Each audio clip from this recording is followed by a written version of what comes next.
Hola, mi nombre es Diego Roberti, estudiante de la carrera de Ingeniería en Telecomunicaciones, y el día de hoy tenemos un video explicativo de la práctica número uno y número 2, las cuales su objetivo principal son las unidades transmisoras y receptoras y medidas de frecuencia y longitud de ondas. Este, Podemos proseguir. Hablemos de los temas a resaltar en esta primera práctica, los cuales son los transmisores, receptores, modulación de frecuencia, demodulación. Este es uno de los más llamativos de tantos conceptos que hay en esta práctica, pero esto fue lo que yo escogí para resaltar. Tenemos que tener en cuenta también este, que en la carrera o en la materia o especificando en las telecomunicaciones, estas unidades transmisoras, hablando de las transmisoras, son componentes esenciales que permiten, valga la redundancia, la transmisión de señales a través de diversos medios, distintos medios. Uno de los más notables que podemos utilizar o que hoy en día son vitales para nosotros, se han vuelto a nosotros gracias a todo esto, a la evolución tecnológica, son las telefonías móviles, que es comunicación por voz, datos a través de dispositivos móviles, los teléfonos de toda la vida. Puede ser teléfono, puede ser simplemente un dispositivo móvil que capte audio y envíe la señal de este audio. Tenemos Internet, que es una conexión global, es algo mundial, se ha vuelto algo este, totalmente vital para nosotros en nuestro día a día, el cual podemos acceder a información y servicios en línea. Tenemos las redes sociales, que bueno, son plataformas que nos permite compartir contenido, enseñar contenido, mostrar pensamientos, ideas. Está llena de herramientas. Las redes sociales, promocionar, este, crear contenido. Bueno, es un sinfín de funciones que nos trae las redes sociales, que es una manera también funciona como unos transmisores de señales. Tenemos el correo electrónico, que es más preciso, que es enviar mensajes, enviar códigos, es algo más preciso y más dedicado a simplemente enviar un tipo de información, ya bien sea importante o no tan importante. Tenemos la radiofrecuencia FM, que es una emisión de programas de radio en frecuencia modulada. A eso se requiere la FM, que es la radio. Tenemos la televisión por cable, son transmisiones de canales de televisión a través de cable. Tenemos la satelital, que es en vez de cable, se cambia por satélite, por las ondas que envía el satélite con una antena receptor y se reproduce la señal. Tenemos satélites de comunicación que facilitan la transmisión de señales a nivel mundial. Tenemos videollamadas, que son conversaciones visuales a tiempo real a nivel mundial. Eso es una de las creaciones o de los transmisores más usados actualmente, debido a la distancia. Pues con una simple llamada tú puedes contactar a esas personas. También tenemos mensajería instantánea y redes inalámbricas, como conexión Wi-Fi, dispositivos sin cable, que nos proporcionan datos. Estos ejemplos nos enseñan o nos ilustran que las telecomunicaciones, cómo dentro de las telecomunicaciones podemos comunicarnos y compartir información de una manera eficiente sin importar la distancia. O sea, podemos estar literalmente lo más lejos posible, hablando del globo terráqueo, del globo terráqueo, podemos estar en distintos continentes, podemos estar a millones de kilómetros, y gracias a esto las comunicaciones se han vuelto muy eficaces y muy importantes para transmitir estos mensajes.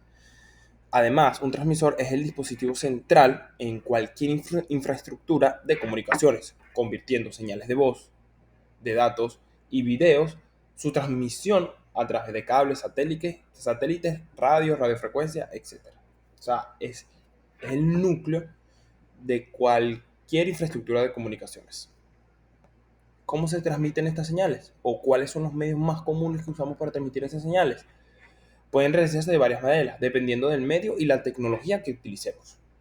Tenemos la transmisión por cable, previamente hablado, que es redes de cable, como las conexiones de internet, las redes, televisiones, y las señales que transmiten a través de cables físicos. Puede ser una simple señal que se esté mandando a través de un cable físico. Estos cables normalmente son de cobre o fibra óptica. Tenemos transmisiones inalámbricas, que es la que actualmente poco a poco estamos migrando a ellas, que son como las microondas. Son las microondas, que son señales que se transmiten a través del aire utilizando antenas parabólicas o torres de transmisión. Se utilizan para comunicación de larga distancia. Esa es la que más eficiencia tiene cuando se trata de mayor distancia. Tenemos la radiofrecuencia, que son señales de radio que se transmiten a través del aire. Utilizamos las antenas como manera de receptor, que esto incluye la radio FM, la televisión y comunicaciones por radio. Tenemos los satélites. Ahí se nota cómo ha ido la mejora de las telecomunicaciones, cómo hemos ido avanzando, prolongando y evolucionando. Tenemos satélites, que es se sube a la órbita alrededor de la Tierra, que actúan como receptores para transmitir luego señales a grandes distancias. O sea, ya eso sería global, algo global. Y eso nos habla de las mejoras que estamos teniendo. Y de mi punto de vista personal, esto solo es el comienzo. Hablando de los satélites, que son se ponen en la órbita de la Tierra y actúan como receptores para transmitir señales a grandes distancias. Se utilizan televisión por satélite, comunicaciones globales, navegación GPS. Tenemos las fibra ópticas, que son señales de luz, se transmiten a través de cables de fibra.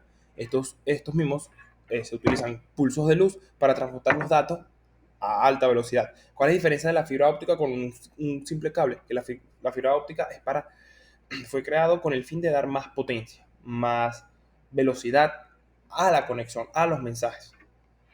Y tenemos las ondas de radio terrestres, que son señales de radio, que son señales de radio, que se transmiten a través de ondas de radio terrestre, como la que normalmente utilizamos a la radio AM. Lo que podemos resumir o lo que podemos resaltar que las transmisiones de señales implica convertir la información de una forma adecuada para el medio. Están las ondas electromagnéticas o pulsos de luz, que es la viene siendo la fibra óptica. Y eso se envía a través de un medio, el cual puede ser recibido por un receptor. Hablando de un receptor, es el tema que tocaremos, que son las unidades de receptoras. ¿Qué son las unidades receptoras? En telecomunicaciones son componentes esenciales que son aquellos que captan la señal enviada por los transmisores.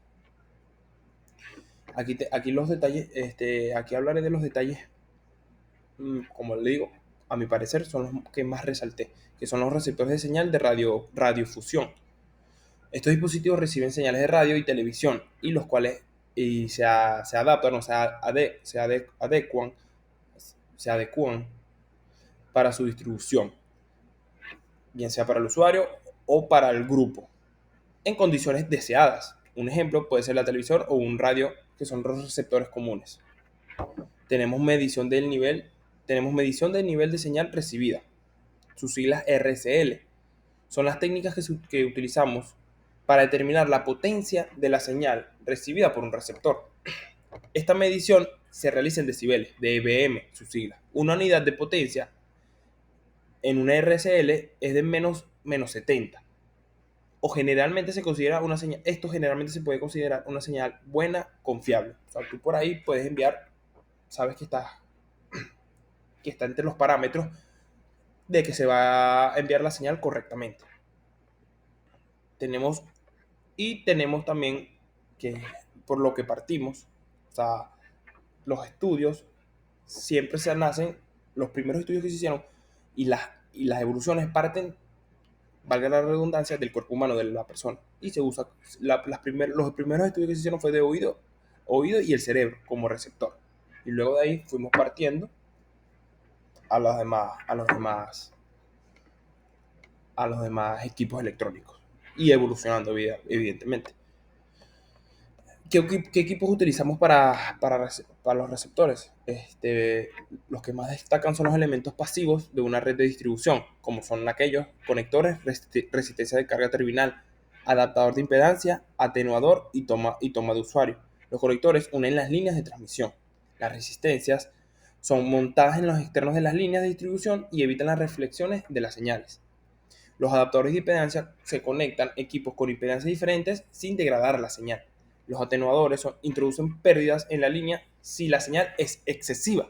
Ellos eliminan el exceso para mantener la función para mantener el orden. Y la toma de usuario, que es un punto de conexión hacia el equipo del usuario. Tenemos también los elementos activos de una redistribución. Son amplificadores que refuerzan la señal mandada. Son los conversores de canal, que son los que cambian la frecuencia del canal. No son los que nos pueden llevar de un canal a otro. Tenemos el modulador que convierte las señales. La, la, Podemos tener varias señales perdidas o en el aire, y con un modulador nos ayuda a convertirlos en señales específicas. Nos ayuda a enviarlas a donde queremos. Y tenemos transmuladores que adaptan las señales a diferentes estándares. Es una mejora. Ya luego de que tú con el modulador sepas a dónde enviarlo, con el transmulador se convierte en unas señales con dirección y sentido. Tenemos la televisión vía satélite, que es un conversor de banda, transforma señales de satélite a frecuencias un poquito más bajas. Tenemos sintonizador receptor individual, que recibe las señales de satélite, y el rotor de antenas parabólicas, que alinea la antena hacia el satélite. Estos equipos son los que permiten la recepción y el procesamiento de señales para que nosotros podamos disfrutar de la televisión. También podemos disfrutar de radio, podemos disfrutar de llamadas telefónicas, podemos disfrutar de comunicaciones inalámbricas. La modulación de frecuencia, que con sus siglas FM, que es conocida, es una técnica de modulación, valga la redundancia nuevamente, angular, que permite la transmisión de información a través de una onda portadora, variando su frecuencia. Eso es muy importante. Esta puede variar su frecuencia, puede cambiar la frecuencia, puede bajar la intensidad, subir la intensidad. Es muy raro que suceda eso, porque siempre se recomienda o siempre se busca la estabilidad de la frecuencia, para que no haya alteraciones del mensaje, para que pueda llegar a los receptores sin ningún tipo de problema. En aplicaciones analógicas, la frecuencia instantánea de la señal modulada es proporcional al valor instantáneo de la señal moduladora, lo que nos quiere decir que la FM consiste en variar la frecuencia de una onda portadora en proporción a la amplitud de una señal de entrada. Unos puntos clave son los principios de la FM, que es la señal de entrada modulada a la amplitud, la fase o la frecuencia de la onda portadora. Tenemos las aplicaciones que se utilizan en radiodifusión de música, habla, audio, en televisión analógica. También tenemos las comunicaciones por voz de radio de dos vías, la receptora y la transmisión y la receptora. ¿Qué ventajas posee esta modulación de frecuencia? Mayor resistencia al desvanecimiento, mayor resistencia a la interferencia, mayor resistencia a la interferencia electromagnética, y es una línea más segura para transmitir. Lo que podemos resumir, o lo que yo puedo resumir, es que la FM es una técnica muy valiosa para la transmisión de señales, bien sea de audio y datos, ofreciendo una mejor calidad en cuanto a recursos utilizados, porque es algo que comúnmente se ve, podríamos llamar accesible, y te ofrece una garantía de calidad en comparación con otros métodos de modulación. Tenemos la demodulación, que no es más que es un proceso, que es aquel proceso que se encarga de extraer la señal modulada de una onda portadora. Esto quiere decir que es el proceso de extraer la información de una señal moduladora. Es la que se encarga de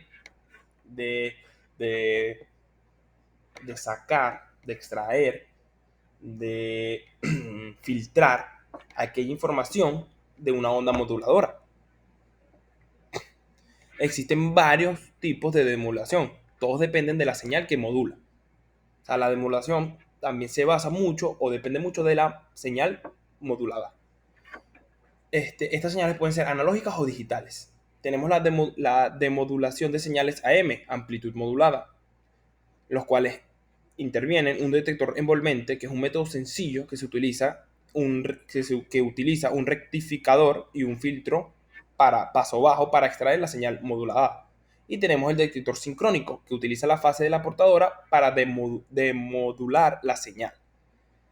Tenemos también la demodulación de señales FM, que es un detector con lazo de seguimiento de fase. En sus siglas son PLL, que recupera la señal original. Trata de buscar la señal original, la encuentra y la recupera para poder seguir la frecuencia portadora. Lo más importante que yo destaco aquí es que la demodulación es muy esencial para recuperar la información transmitida en los sistemas de comunicación. Y estos también se adaptan a la modulación utilizada en el otro extremo transitor.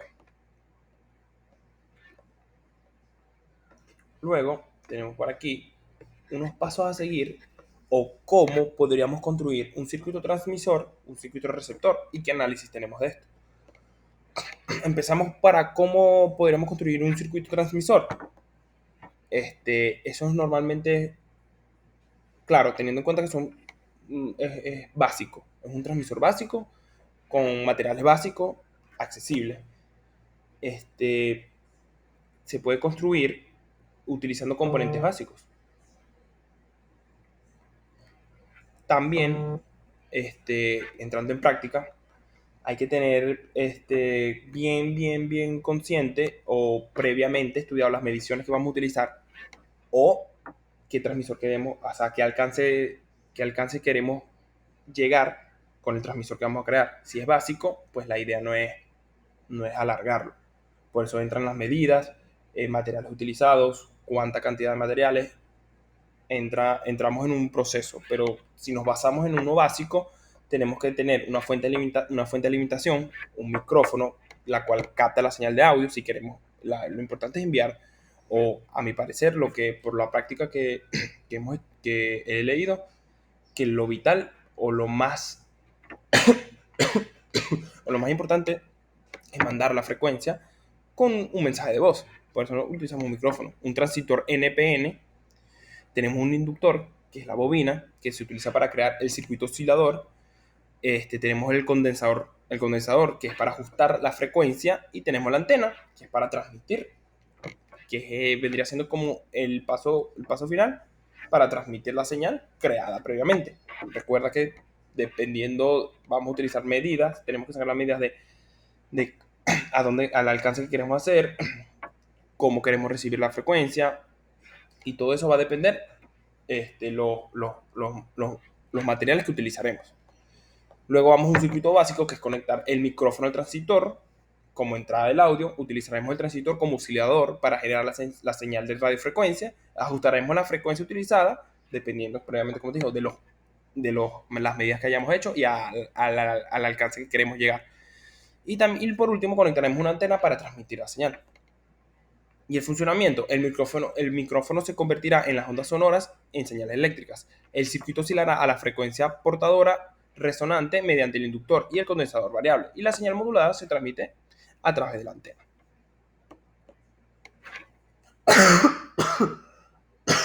Disculpa. Luego tenemos cómo construir un circuito receptor. Nuevamente, tenemos que hacer previamente análisis, mediciones de cómo queremos construir el receptor, qué distancia queremos o hasta dónde queremos que se prolongue y cómo queremos que reciba esa frecuencia, de qué manera, si estable, con exceso, sin exceso. Todo eso previamente se tiene que haber estudiado para luego, con los materiales básicos que voy a hablar aquí también, construirlo. Tenemos componentes necesarios, que son los transistores NPN y PNP. Tenemos resistencias de 10K, de 1K. Tenemos capacitadores, tenemos potenciómetros, tenemos altavoces, tenemos antenas para recibir dicha señal y tenemos un panel de circuito para montar los componentes. Recuerda que siempre es recomendable tener nuestra guía o nuestra visión en un panel, bien sea por el protoboard o en las que queramos utilizar. Y los pasos básicos son preparar el panel de circuito, conectar los transistores, luego conectar las resistencias. Todo esto haciendo pruebas por intermedio, haciendo las pruebas cada paso que estemos haciendo con las pruebas. Todo, que no haya corto, que todo esté en su lugar. Luego conectar el potenciómetro y el altavoz y al final de todo probar todo el circuito. ¿Qué análisis podemos llevar de todo esto? Luego de que funcionen cada uno de estos circuitos, en análisis lo que podemos llegar es que en la práctica de cómo ha evolucionado la, la ciencia, la tecnología, partiendo del básico, porque estamos hablando de circuitos básicos que podemos crear nosotros mismos con materiales básicos que se encuentran a disposición de cualquier persona. ¿Cómo hemos llegado a ese punto de transmitir mensajes, frecuencias a distancias cortas y no tan claras, a videollamadas a otras partes del mundo, a otras zonas horarias, de manera estable, continua, precisa y reiterativa? O sea, el análisis que yo me llevo es que de estos circuitos parte toda una humanidad o a partir de ahí se basa un desarrollo tecnológico que a veces no alcanzamos a medir la importancia que tiene, ya que como vivimos una constante evolución, vivimos una constante superación, vivimos una constante búsqueda de más, que el análisis que yo me llevo de estos circuitos es que este fue el inicio, por aquí se empezó todo, aquí se creó todo. Luego tenemos las medidas de frecuencia y longitud de ondas, que es para cerrar las prácticas. En telecomunicaciones, las medidas de frecuencia son fundamentales para comprender y diseñar los sistemas de comunicaciones. Previamente los detallamos. Pero hay algunos conceptos básicos, esenciales, los cuales tenemos que tocar, como son la longitud de onda, que la longitud de onda es la distancia entre dos puntos equivalentes, consecutivos en una misma onda, y se mide a través de múltiplos y submúltiplos del metro, por ejemplo, nanómetros para la luz visible. Las ondas de radio tienen longitudes de onda que varían desde centímetros hasta kilómetros. Estas son las más comunes. Tenemos bandas de frecuencia, que es el espectro de radioeléctrico que se divide en bandas según la longitud de onda. Tenemos la banda de onda corta, que se encuentra alrededor de 30 MHz, 10 metros, y tenemos la frecuencia muy alta, que es una longitud de onda de 3 por 10 octavos metros, que serán 300 MHz. Estas bandas son esenciales para la transmisión de señales en redes de telecomunicaciones. Tenemos los modos de propagación, que están fibra óptica. Dentro de esta misma fibra óptica existen dos principales, que son el monómodo y el multímodo. Que el monómodo transmite un solo haz de luz a lo largo de toda la trayectoria. Recordemos que una trayectoria única no puede haber partes o no se puede parar y luego prolongar, no, tiene que ser una transmisión única, una trayectoria única, adecuada siempre para distancias largas. Ahí se trabajan son distancias largas, ya que como no tiene interrupción, no tiene un corte, son las que se utilizan para las trayectorias largas. Y también multimodo, que permite la propagación de varios haces luces. Esas son las para distancias más cortas, ya que nos permite hacer recorrer un tramo corto, proseguir y luego hacer otro tramo corto. Esa es la diferencia. También tenemos las ondas electromagnéticas, que son y en estas mismas ondas electromagnéticas incluyen varios métodos de propagación, que está la propagación en línea recta, que es la onda que se propaga sin obstáculos, sin interferencia, sin variaciones de la frecuencia, sin alteración de las ondas. Tenemos la reflexión y la refracción, que son las ondas que se reflejan o cambian la dirección al encontrar un medio diferente. Son aquellas que van en busca de la señal, encuentran un bloqueo, una interferencia y tratan de mejorar o cambiar la dirección, por decirlo así. Tenemos la difracción, que es la onda que se dobla alrededor de obstáculos. O sea, tenemos mire cómo vamos evolucionando. Y tenemos modos de guía de ondas, que es diferentes a trayectorias de luz dentro de una misma fibra óptica. Que esa es actualmente el método de propagación más eficaz actualmente y más costoso también. Lo cual podemos resumir en todo esto, en esta práctica, que las medidas de frecuencia y los modos de propagación son fundamentales para diseñar los sistemas de comunicación eficientes y confiables. Dependiendo del cual elijamos, dependiendo de lo que estemos buscando, la propagación de esto es esencial es esencial, es vital para demostrar cómo funciona esto o qué importancia tiene esto en las telecomunicaciones. Esto ha sido todo. Mi nombre es Diego Roberti y bueno, muchísimas gracias.